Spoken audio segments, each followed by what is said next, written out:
Agtakder tayo.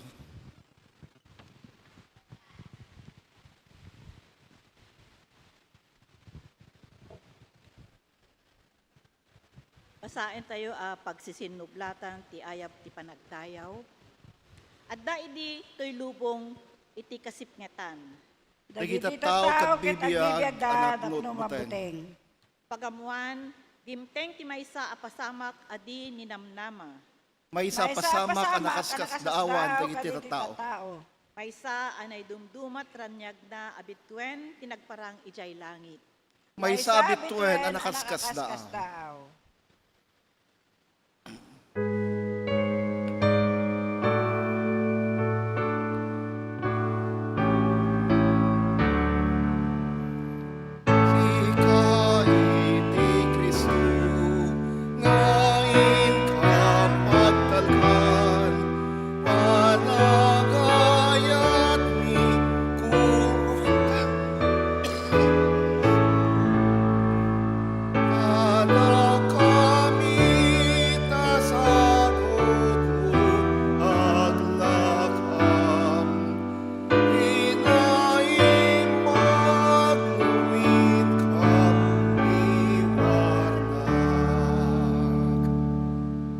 Tapukawen ti sipnget.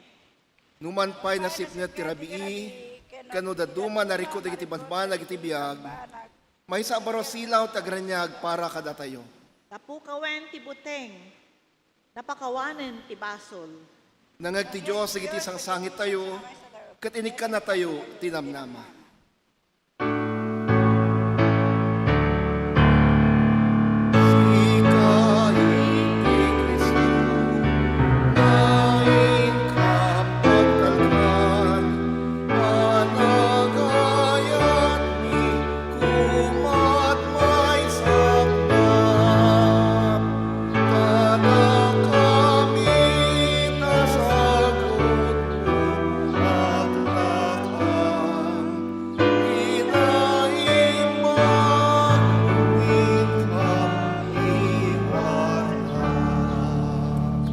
Umay kayo, rambakan tayo tilawag na ipaay ti Diyos.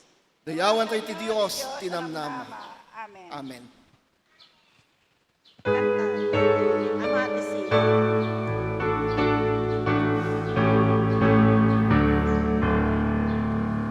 Amati silaw singet ken kawan, kuwayan kat imag ken bendisyon, income sa pulen nasa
nga nailangitan, dayawin da ka. Agyaman kami itinapintas nga agsapa nga impaay mo kada kami, tapno makaumay kami dito'y kapilya nga agdayaw ken ka. Itatta iti Domingo ti Epipanya. Daytoy ti umuna nga Domingo, daytoy baro atuwen 2026.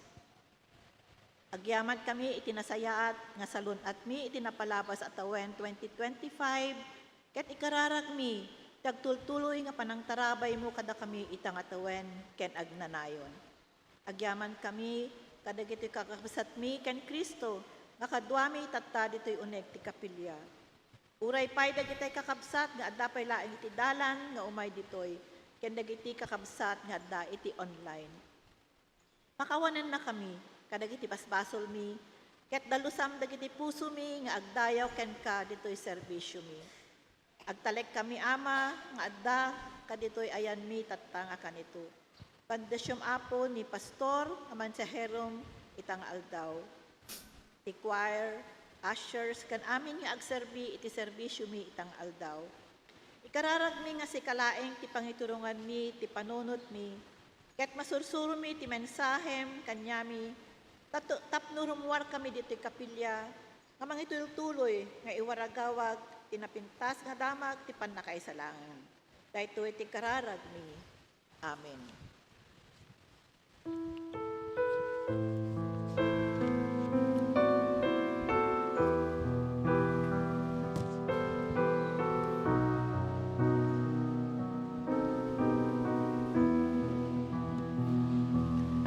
Just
Good morning! Naimbag agsapa kadet aming kakabsat. Magandang umaga po sa ating lahat. Happy New Year po! Kumusta po ang salubong ninyo sa bagong taon?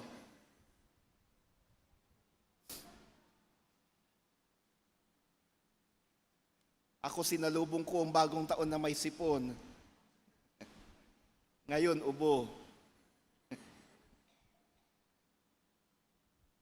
Mga kapatid, may mga ilang paalala lang po para sa atin ngayon.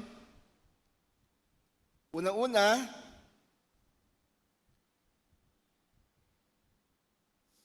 sa darating na Sabado po ay magaganap ang workers meeting sa Crossroads UMC, ganon din ang District Prayer and Fasting Conference sa Crossroads UMC din po. Lahat po ng mga intercessors natin ay hinihiling na sumama dito sa District Prayer and Fasting Conference. Take note po, sa Sabado po ito, intercessors, please take note of this schedule. May 50 pesos po na registration. Pangalawa, base po sa kalendaryo na distrito natin, ang PAC UMWCS Post-Christmas Fellowship ay gaganapin din sa Sabado. Wala pong nakalagay na venue kung saan gaganapin ito. Antabayanan po yung further announcement patungkol dito. Sa darating na Martes, 13, hindi po ngayong Martes sa sunod na Martes, ito po yung ating schedule ng loading station. Alas 3 po ng hapon.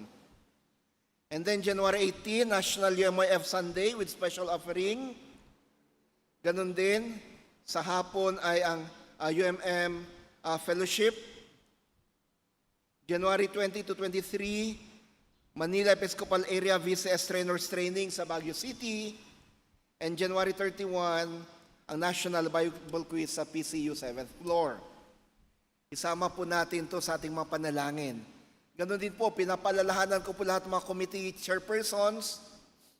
Pagpulong na po kayo, gawin na po ninyo ang inyong year-end report and evaluation.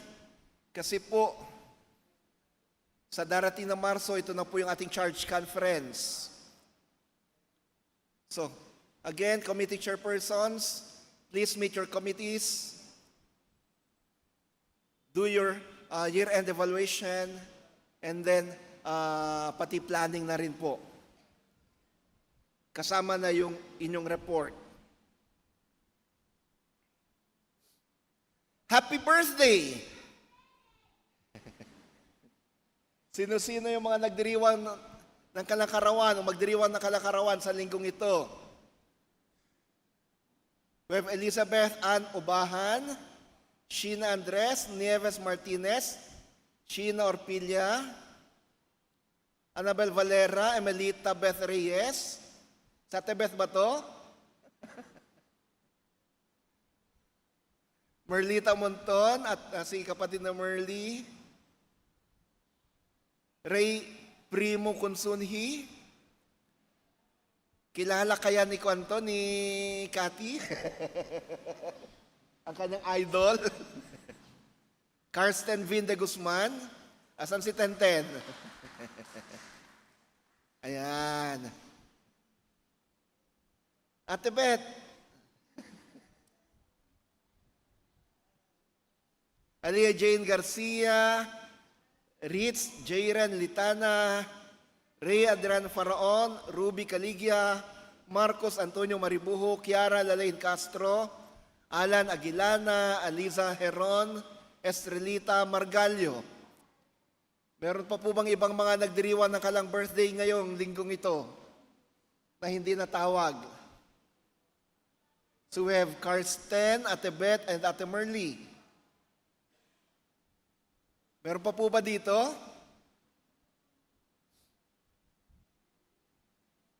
Wala na?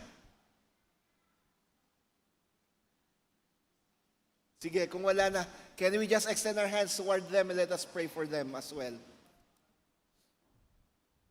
Nasa harapan po namin ngayon, Panginoon, ang mga kapatid na magdiriwan ng kalakarawan sa linggong ito.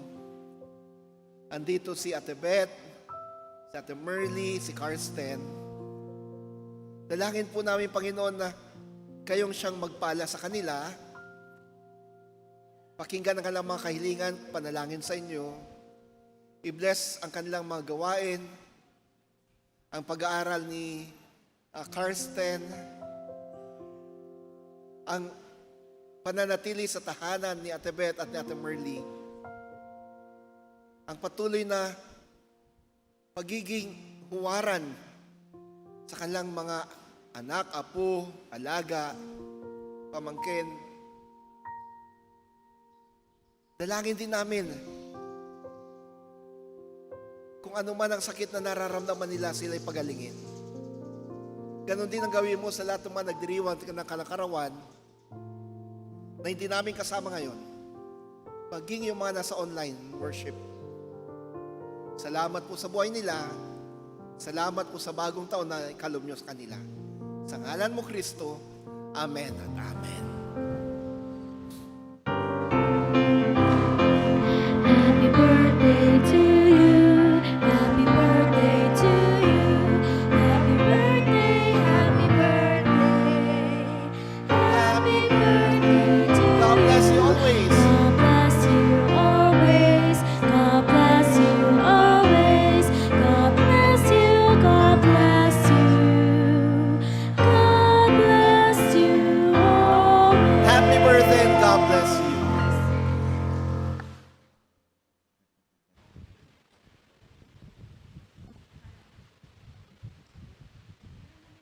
Sige po, tinatawagan natin lahat ng mga bata na pumarito sa harapan at nang sila rin ay ating may panalangin.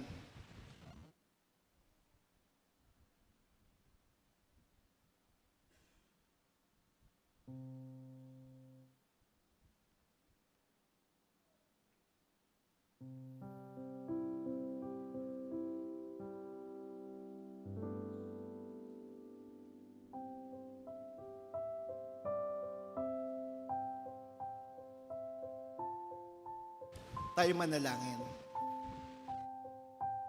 Nasa harapan namin, Panginoon, ng mga bata at mga kabataan ito. Sila ay inyong tinawag na maging bahagi ng simbahang ito, bahagi ng pananambahang ito. Inyong tinawag na maging huwaran sa pananampalataya, sa pagtitiwala. Dalangin namin yung Panginoon, inyong ipatong ang inyong mapagpalang kamay sa kanila at ang sa ganoon ay sa kanilang paglaki. Lumaki sila kagaya ng paglaki mo, Jesus. Matalino, malusog, kaaya-aya sa harapan ng tao at lalong-lalo na kaaya-aya sa harapan ng Diyos. Samahan mo sila sa kanilang pag-aaral. Tulungan sila. Ganon din ang kanilang mga magulang at nag-aalaga sa kanila. Sa ngalan mo, Kristo, Amen at Amen.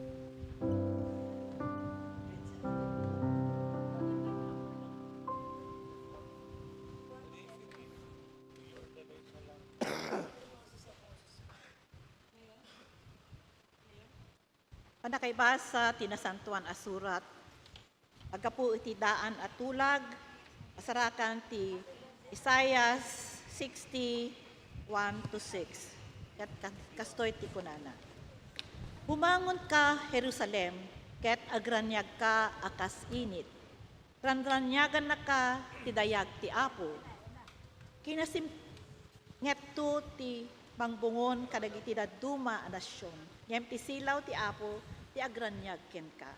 Addanto ken ka, ti dayag ti kaaddana. Umasidegto dagiti pagalyan, iti silaw mo. Umay tumet dagiti ari iti isisingising ti barong aldaw mo. Iwaras mo ti matam, ket kitaem ti mapaspasamak. Aguumong dagiti tattaom tapno agawid da. Agkapunto iti adayo adaga, dagiti lalaki nga anak mo. Paugbanto akas laubing dagiti babae nga anak mo. Pakitam to daytoy ket mapnok kanto iti rag-o. Agtigerger kanto iti nagpayduma aragsak mo. Mayegto ken ka ti sanikwa dagiti nasyon. Aggapunto iti balasiw ti taaw ti kinabaknang da. Manipud Midian ken Efa dumtengto ti adu abunggoy a nagsakay kadagiti kamelyo. Aggapudan to ijay Seba amang yeg iti balitok ken insenso. Ipakaamon to dagiti tattao dagiti naindaklan nga aramid ti Apo. Ti sao ti Apo. Tumakder tayo amin, Apo. Ipan nakaybasa ti Ebanghelyo nga agapo iti Mateo may kadwa verses 1-12. Sumarungkar dagiti mamasirib. Nayanak ni Jesus iti ili a Bethlehem ijay Judea. Idi ni Herodes ti agdama nga ari. Saan ang nabayag kalpasan ti panakayanak na adda mamasirib alalaki at tagadaya, anapan ijay Jerusalem.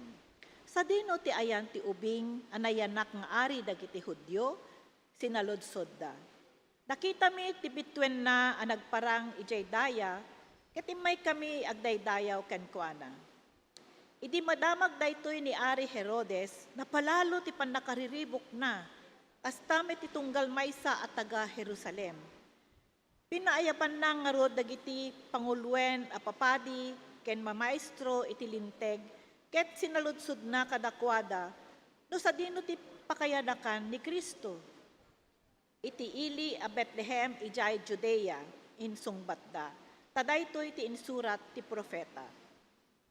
Sika Bethlehem, iti daga ti Huda, saan ka amaudi kadagiti ili iti Huda. Tatumaot to ken ka ti maysa a pangulo, a mga iwan iti ilik nga Israel. Inayaban nga rod ni Herodes dagiti nga ili, ket kinasaritan na ida iti nalimed. Sinalodsod na kadwada, no kaano ti panagparang ti bitwen. Iti kasta, imbaon na ida ijay Bethlehem, ket imbilin na kadakwada. Inkay sapulen anaimbag ti ubing, nung masapulan nyo, ipakaamuyo kanyak tapno inakbet agdaydayaw kenkuana. Pimadaw da, ket idiadada iti dalan, dakita da manen day dibitwen ang nagparang ijay daya.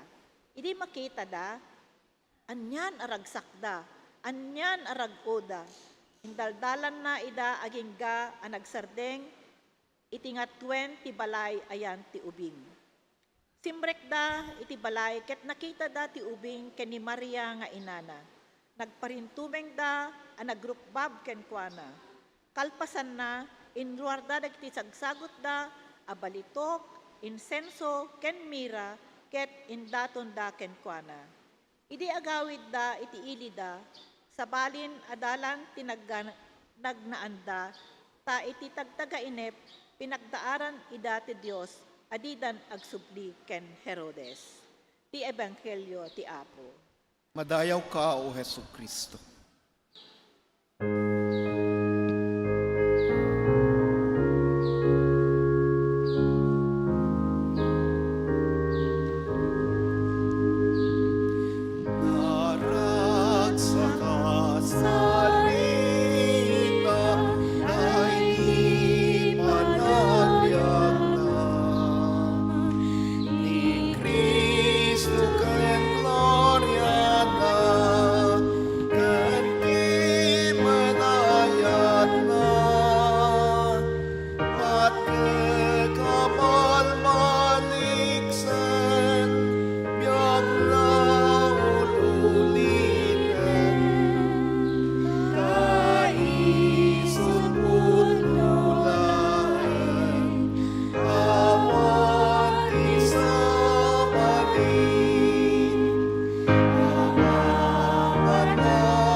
Denggan tayo ti mensahe ti kanta from Knox UMC Choir.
Wow. The majesty and glory of your name. Thank you, choir.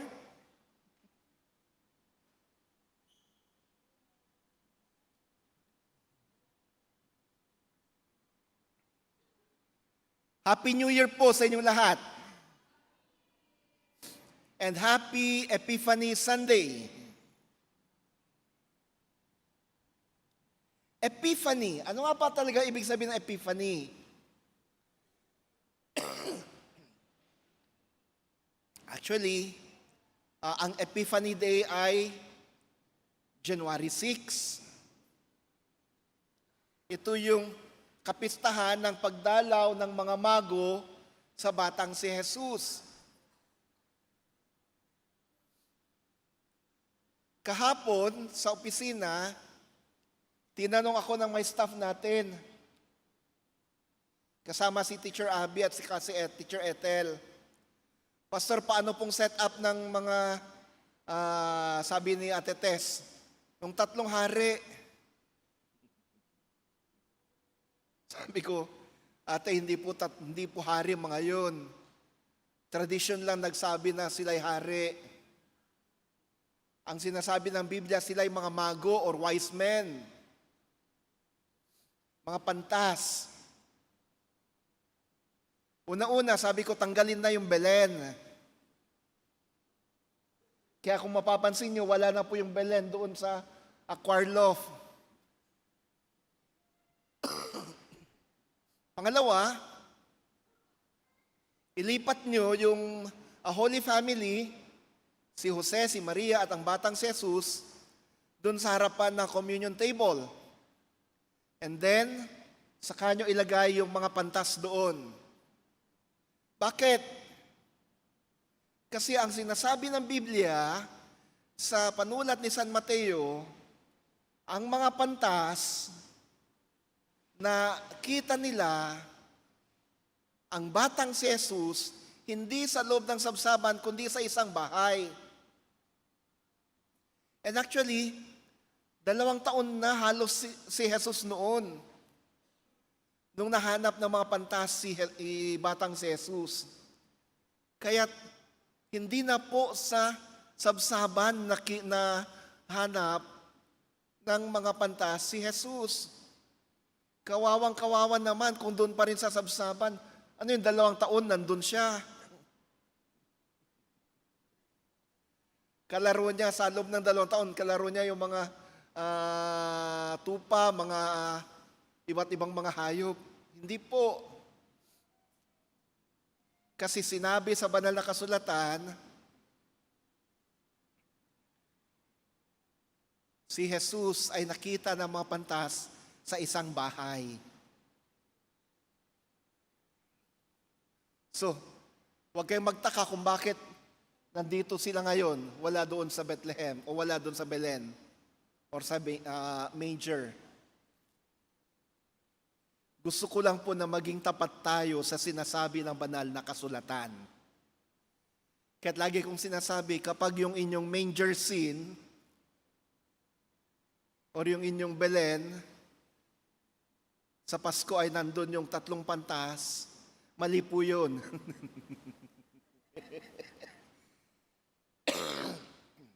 Ay mali po yun. Baguhin ninyo.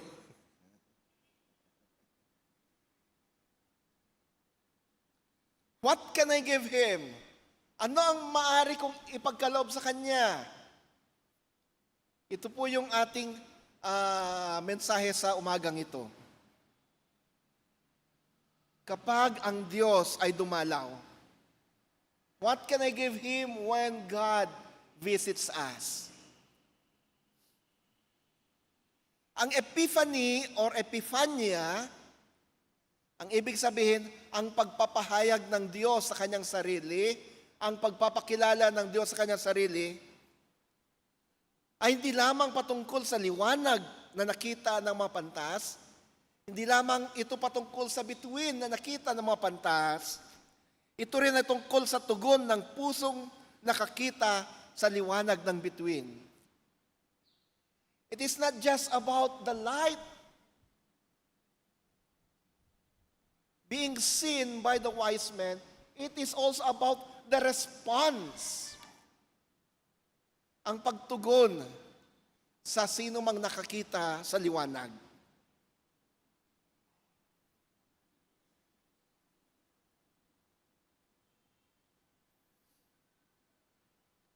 Sa isang tahimik na araw, doon sa syudad ng Bethlehem, may dumalaw na mga taong hindi inaasahan. Hindi sila mga pare. Hindi sila mga tagapagturo ng banal na kasulatan. Hindi sila mga Israelita, kundi mga mago, mga pantas mula sa silangan. Pagkatapos ng kanilang mahabang paglalakbay, hindi nila alam ang eksaktong pupuntahan. Di mo no sa dino ti talaga papananda. Pero para sa kanila sapat na ang isang tanda. Ano yun? Isang bituin upang sila'y umalis at upang sila'y maghanap. At sa huli, nagtanong sila ng pinakatamang tanong. Nasaan ang pinanganak na hari ng mga Hudyo? Sapagkat nakita namin ang kanyang bituin at naparito kami upang siya'y sambahin.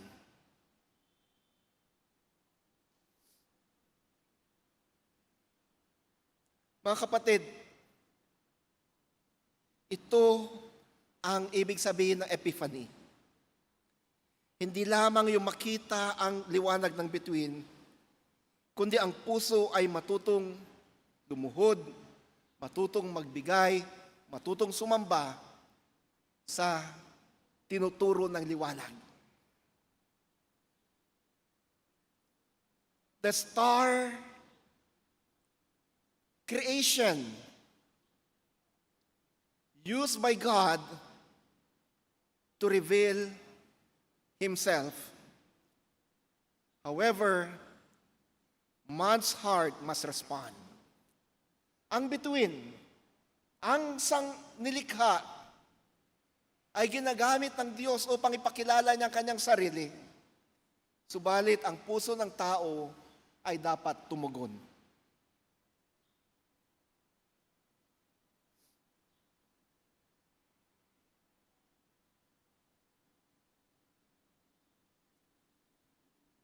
Mga pantas, mga mago, mga matatalinong tao. Hindi sila basta ordinaryong mga tao. Sila ay mga tagasuri ng tanda na naghanap ng kahulugan ng buhay.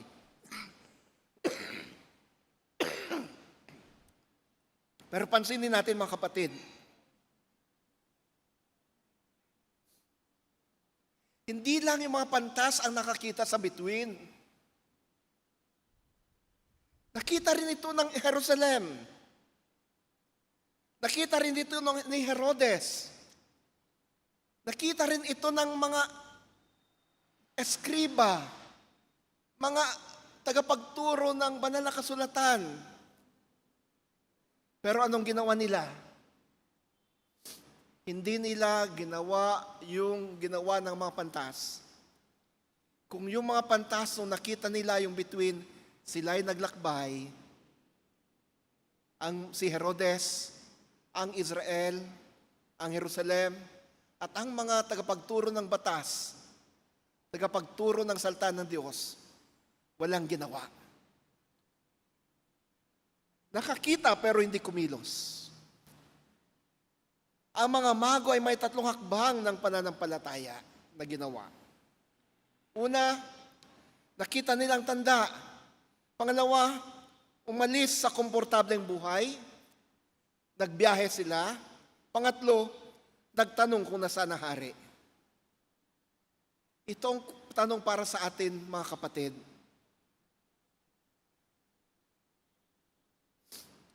Nang panahong may nakita ka o may natanggap ka na kapahayagan mula sa Diyos, Ano ang iyong ginawa? When you receive a message, when you receive a revelation, when you receive a blessing from God, ano ang iyong ginawa? Ang Diyos ay nagpakita muna bago siya hanapin. Ang bituin ay biyaya, hindi gantimpala. Pero ang tugon ay sa tao. May pwedeng tumanggap, may pwedeng tumanggi. Si Herodes natakot kasi ang tanong, nasaan ang ipinanganak na hari ng mga Hudyo? Si Herodes, sa kanyang kasakiman sa posisyon, ayaw niyang may pumalit sa kanya, pinapatay niya ang kanyang asawa, pinapatay niya ang kanyang mga anak, pinapatay niya ang kanyang mga in-laws, dahil sabi niya, walang ibang dapat umupo sa aking trono, kundi ako lamang. Sa kanyang kasakiman sa kapangyarihan at posisyon, nung marinig yung tanong ng mga pantas, nasaan ang ipinanganak na bagong hari ng mga Hudyo? Nabalisa, natakot, nagalit. Pagkatapos niyang gawin ang lahat, pagkatapos niyang patayin ang asawa, mga anak, mga in-laws, para lang manatili sa kanyang kapangyarihan at sa kanyang trono, biglang may darating at magtatanong, nasaan ang pinanganak na bagong hari ng mga Hudyo?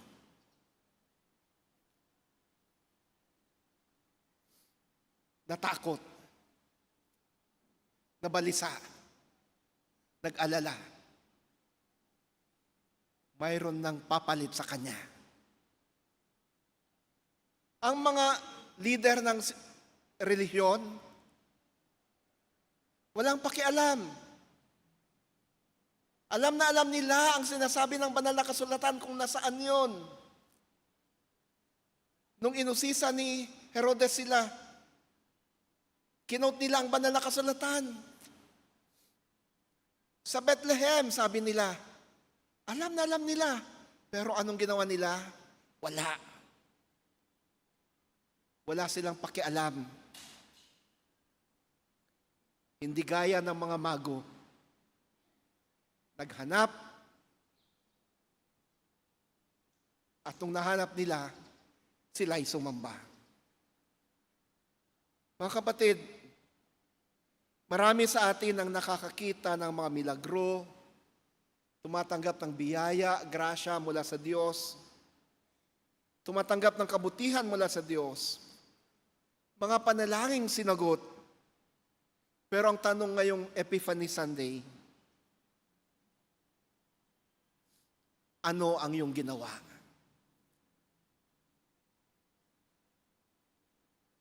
Kagaya ka ba ni Herodes? Kagaya ka ba ng mga pinuno ng relihiyon? O kagaya ka ng mga pantas na sumamba?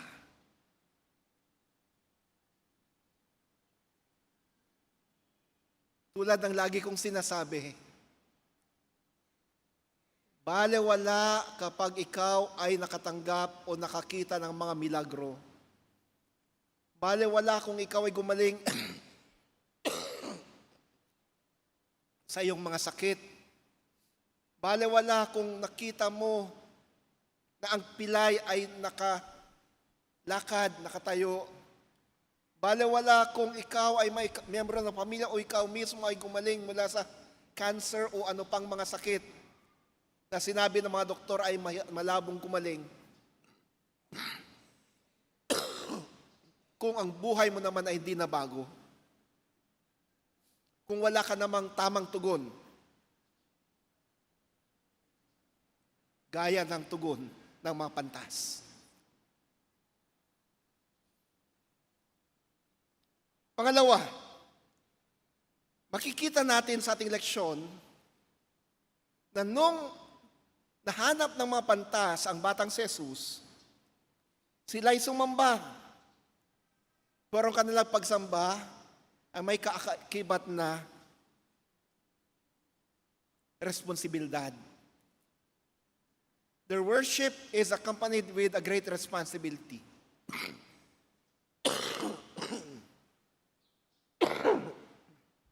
Ano yun?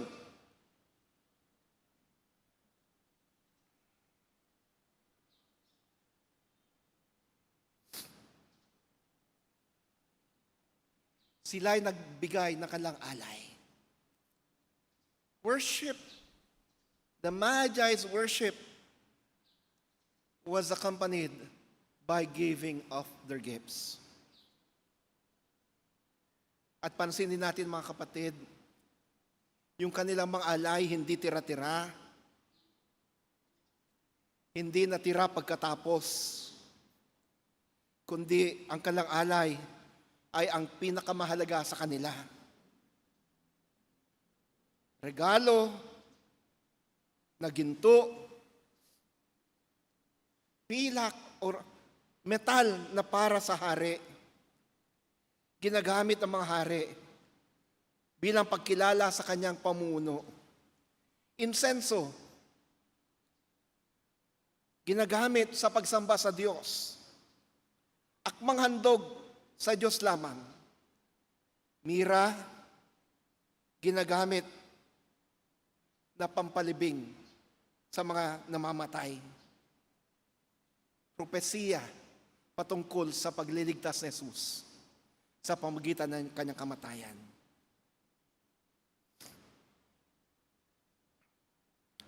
Hindi alam ng mga pantas mga to. Hindi nila alam ang lahat ng doktrina, pero ang kanilang pagsamba ay tumpak sa katotohanan. Bago pa man ipangaral ni Kristo, bago pa may krus sa Golgota, ang pagsamba ng mga mago ay isa ng propesiya. Propesiya na ang kanilang sinasamba hindi lang hari, kundi isa ring Diyos. At kanyang iaalay ang kanyang buhay para sa kaligtasan. Gold, fitting for the king. Incense, a gift that belongs to God. And myrrh, a gift for someone who is ready to die for the salvation of humanity.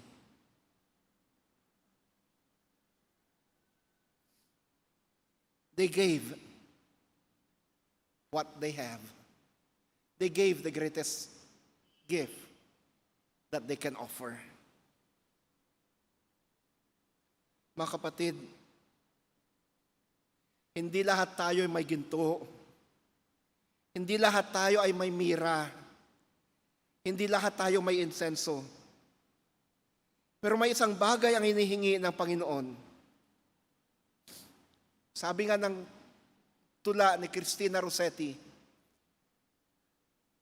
what can I give him poor as I am? If I were a shepherd, I would bring a lamb. If I were a wise man, I would do my part. What can I give him? I'll give my heart. What can I give him poor as I am? If I were a shepherd, I would bring a lamb. If I were a wise man, I would do my part. What can I give him? I'll give my heart. Hindi po lahat tayo may ginto. Hindi po lahat tayo mayaman. Hindi po lahat tayo ay umaapaw ang pera. In fact, marami sa atin nangangailangan. May mga iba sa atin, hindi lang isang kahig, isang tuka. Minsan, 2 kahig, 3 kahig, 1 tuka. Pero hindi yun ang dahilan upang sa ganun ay hindi tayo magkaloob sa Diyos. Hindi yun ang dahilan upang sa ganun ay hindi tayo magbigay ng para sa Diyos. Hindi hinihingi ng Diyos na ibigay mo ang iyong lahat ng iyong pera. Hindi hinihingi ng Diyos na ibigay mo lahat ng iyong kita. Hindi hinihingi ng Diyos na ibigay mo ang lahat-lahat ng iyong ari-arian. Ang hinihingi sa iyo ng Diyos, ibigay mo ang iyong puso, ibigay mo ang iyong buhay sa Kanya. Ialay mo ang iyong buhay sa Kanya.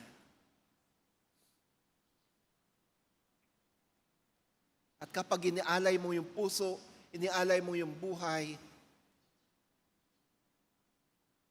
susunod na ang lahat.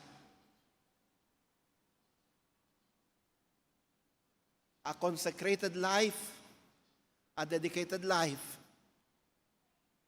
is a life that gives the best for the Lord.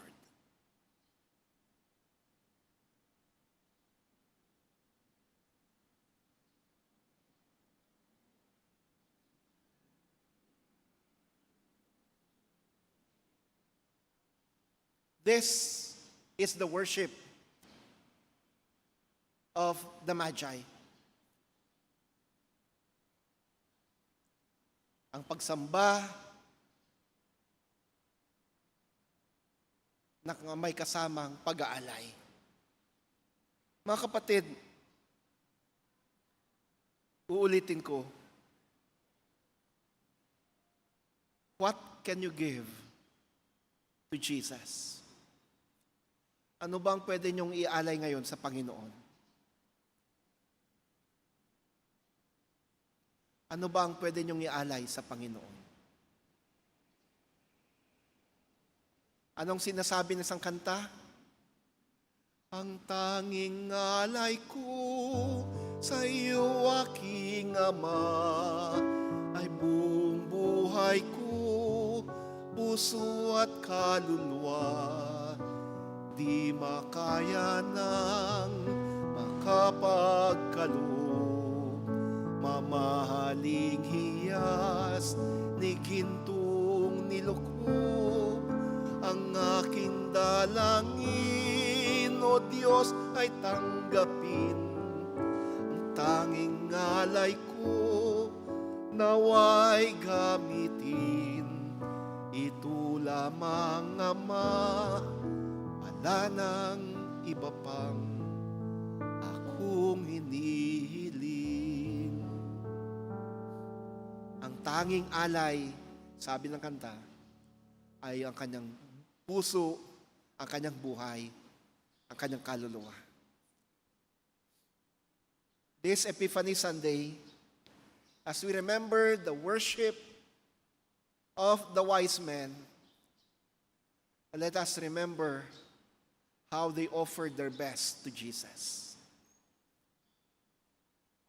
Kaya mo bang ibigay ang the best para sa Panginoon?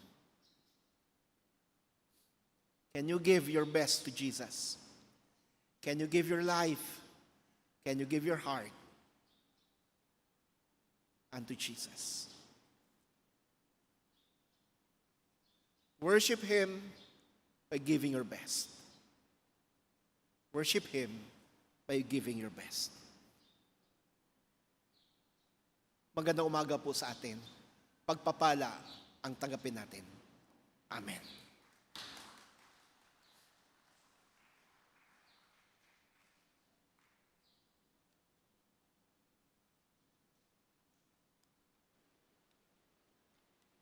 Thank you, Pastor, for that challenging message and the beautiful songs.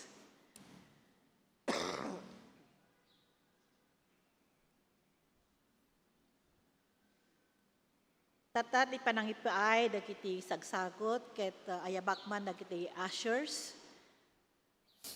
And let us remember what is said in Malachi 3:10. Yagyo ti amin nga pagkapulo iti templo, Tapno adu ti taraon sa jay. Padasendak ket ilukat konto dagiti pagidulinan ti gaming sa dilangit ket ibuyat konto kada kayo tinawadwad a bendisyon.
Kenanaku maupat kena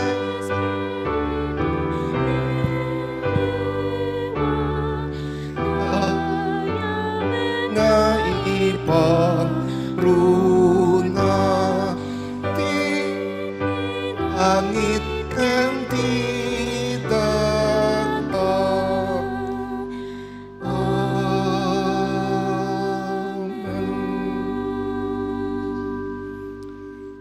Narito po, O Diyos, ang aming mga handog, ang aming mga alay, ang aming mga kaloob. Basbasan ang mga to. Gawin mo itong banal upang karapat dapat sila sa iyong banal na altar. Gamitin mo mga to pang sa ganon, lalo pang mahiyag ang iyong kadakilaan at ang iyong pagmamahal sa lahat ng dako. Ganon din, pagpalain ang mga anak mo na nagkalob sa mga to, O Ama. Kung magkano man binigay nila sa inyo ngayon, ibalik mo sa kanila ng 100 beses o higit pa, sapagkat ito naman ang kalooban mo para sa amin, ang kami mamuhay ng sagana. Sa ngalan mo, Kristo. Amen.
Tiapod da kada kayo. Kastamet ken ka. Itangad yun, iti puspuso yun. Itangad mi ida iti apo. Iten tayo ti panagyaman iti Apo Diyos tayo. Nakanatad nga ited tayo kan kuana iti panagyaman ken panagdayaw. Isut may tutup na imbag kan may parbeng, iti kanayon kan sa dinuman, nga ramidan ti panagyaman kan kawapo, ama nakabalin amin, an marso iti langit kadaga. Idi rabi nga niyawat na ti bagina may pay kada kami, nangalay ti tinapay, nagyaman kan ka, pinisin na ti tinapay, katindad na kayo ti dala na kinunana, alain niyo kaninyo, daytoy ti bagik amay daton kayo, aramiti daytoy pakalaglagipan kanyak.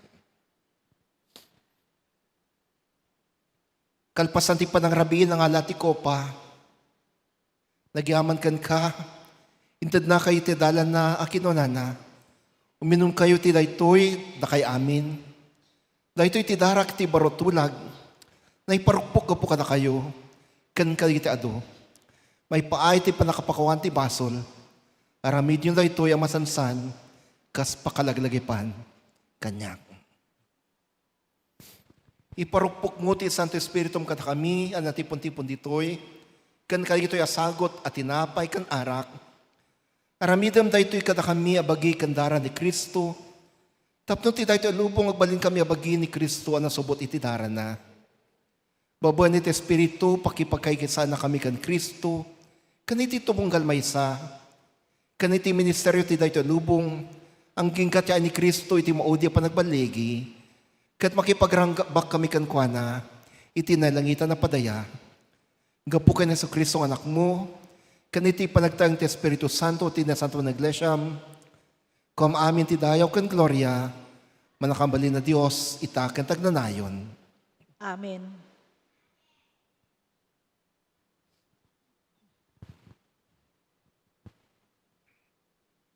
Gapu talaan may sa at tinapay, datayo or elo tayo, may sa tayo bag am tayo, iti may sa tinapay.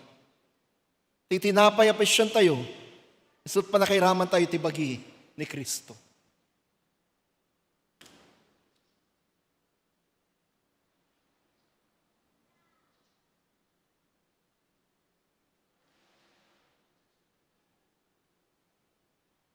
Agyaman tayo tababan ti kopa, may raman tayo ti dara ni Kristo.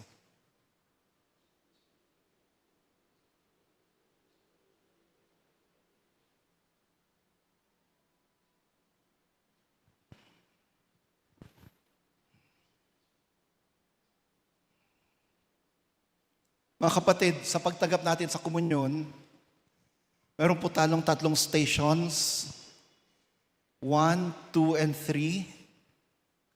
Pipila po tayo, tanggapin natin ang komunyon. Kung gusto po ninyong lumuhod pagkatanggap nyo, welcome po kayo lumuhod sa ating mga kneelers.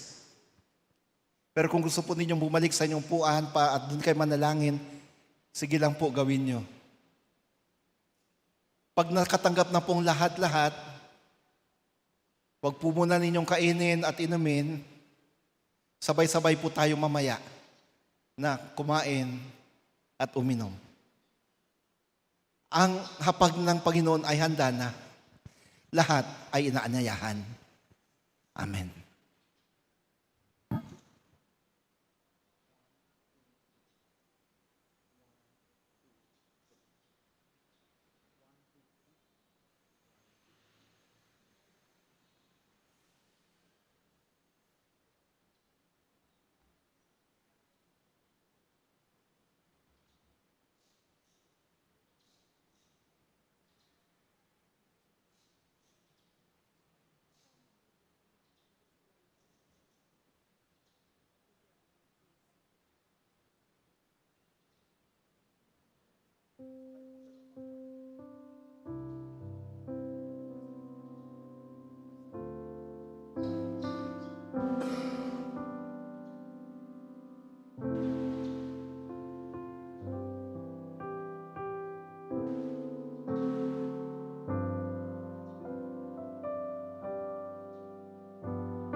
Sinabi ni Jesus, itong aking katawan, kanin nyo at kayo magpasalamat. Itong aking dugo, inumin nyo at kayo'y magpasalamat.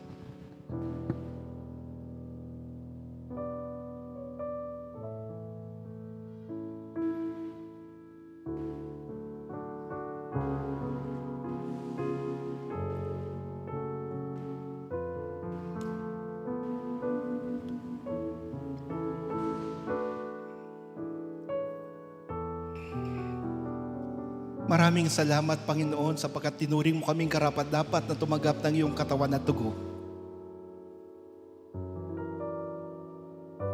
Sa pagtanggap namin na iyong katawan at dugo, Jesus, ipagkaloob mong kagalingan sa amin, ipagkaloob mong biyayang kailangan namin, ipagkaloob mo ang pagpapala sa amin.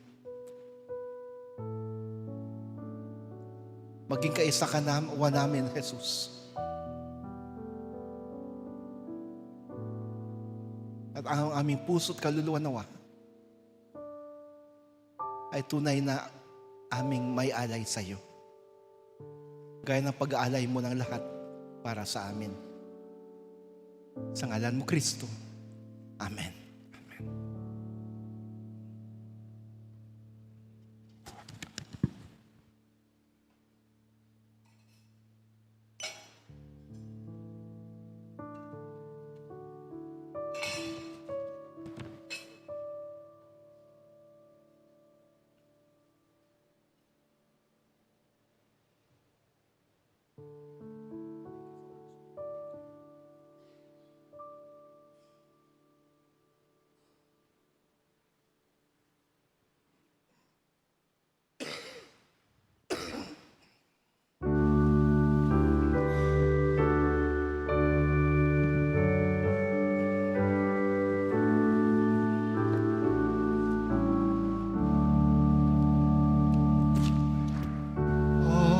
Amin, Jesus, idatun ko, puso kanday to'y matbiyag.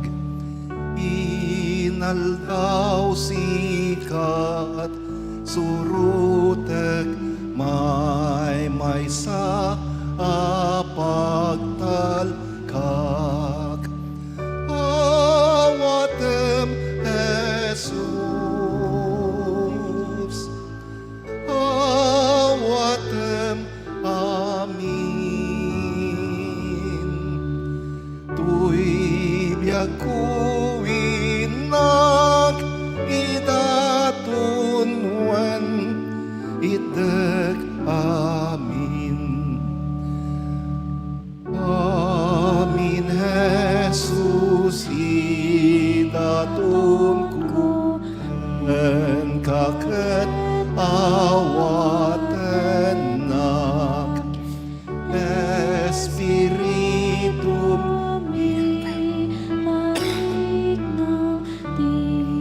kadana kanyak. Awatem, Jesus,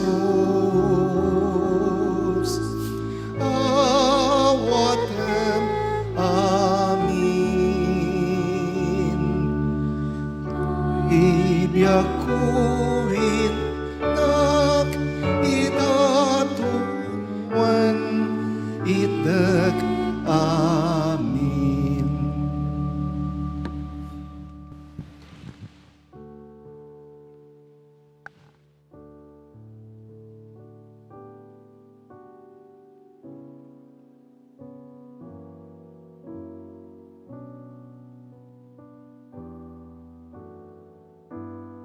Aming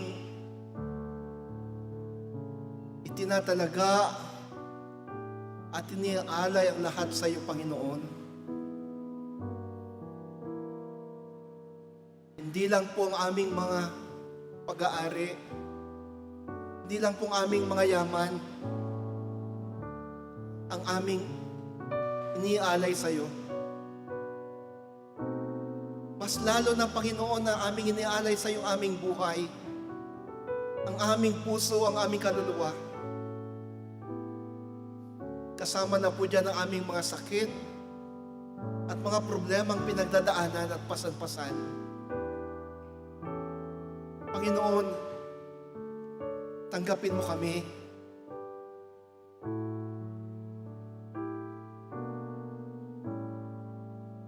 Tanggapin mo ang aming handog sa iyo.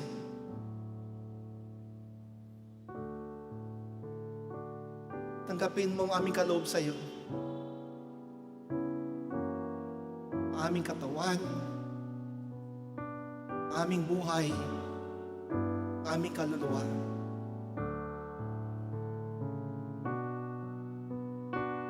Sa pag-aalay namin ng lahat-lahat sa iyo, Panginoon, dalangin din namin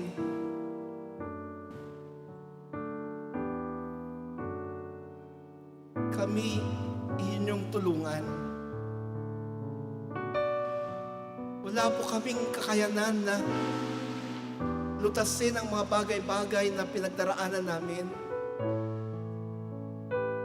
Wala po kaming kakayanan na pag-aanin ang mga pasan-pasan namin. Kayo lamang, Panginoon, ang makakagawa nito. Kayo lamang ang solusyon sa aming mga problema at pinagdadaanan. Wala po kaming kakayanan na pagalingin ng aming mga sakit o sakit ng aming mga mahal sa buhay. Kayo lamang, Panginoon, ang may kakayanan.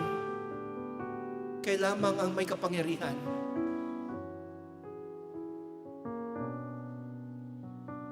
Pagalingin kami. Tulungan kami. Pakinggan ang panalangin ng inyong mga anak ngayon. Pagkalooban ka lang mga pangangailangan,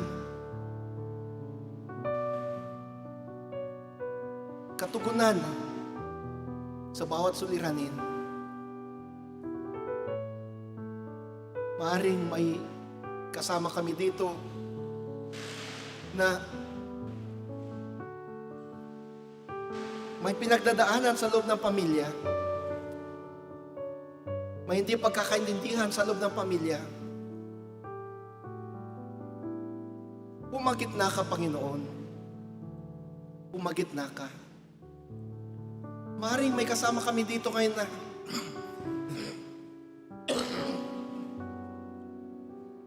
tuliro, hindi alam kung paano gagawin sa dami ng mga pasan-pasan na problema. Hawakan mo ka lang kamay, Panginoon.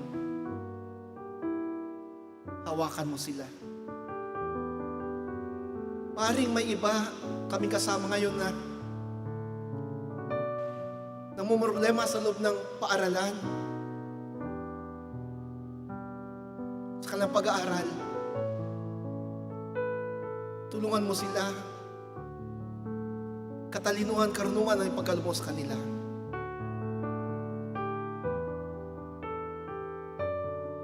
Mga suliranin sa opisina, sa trabaho, tulong, Panginoon. Tulong. At ngayon, Jesus, muli,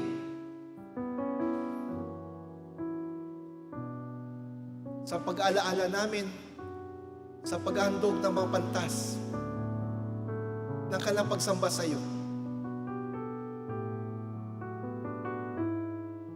dalangin namin, maging kagaya nawa namin sila. Magawa nawa namin ang kanilang ginawa. Nialay nila ang pinakamahalaga sa kanila. May we also offer our best unto you, O Jesus, O Father, O Spirit. Bless your people right now. Bless your church right now. Sa ngalan mo, Kristo. Amen.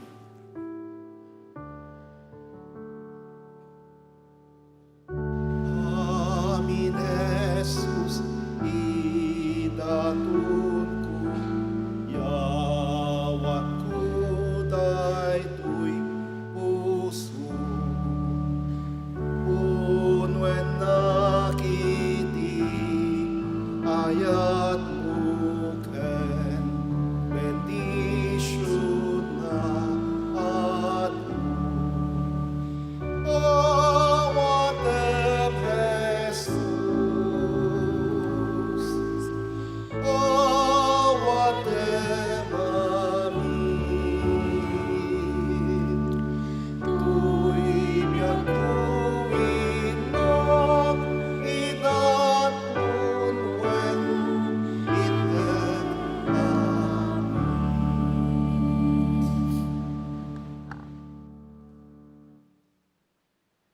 Ipagkaloob ng Diyos, Ama, Anak at Espiritu Santo,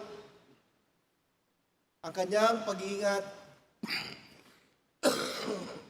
kanyang kagalingan para sa iyong sakit, ang kanyang pagpapala at biyaya. Ipagkaloob ng Diyos, ang katugunan sa iyong mga kailangan para sa iyo at sa iyong sambahayan. Sa ngalan ng Ama, Anak at Espiritu Santo. Amen.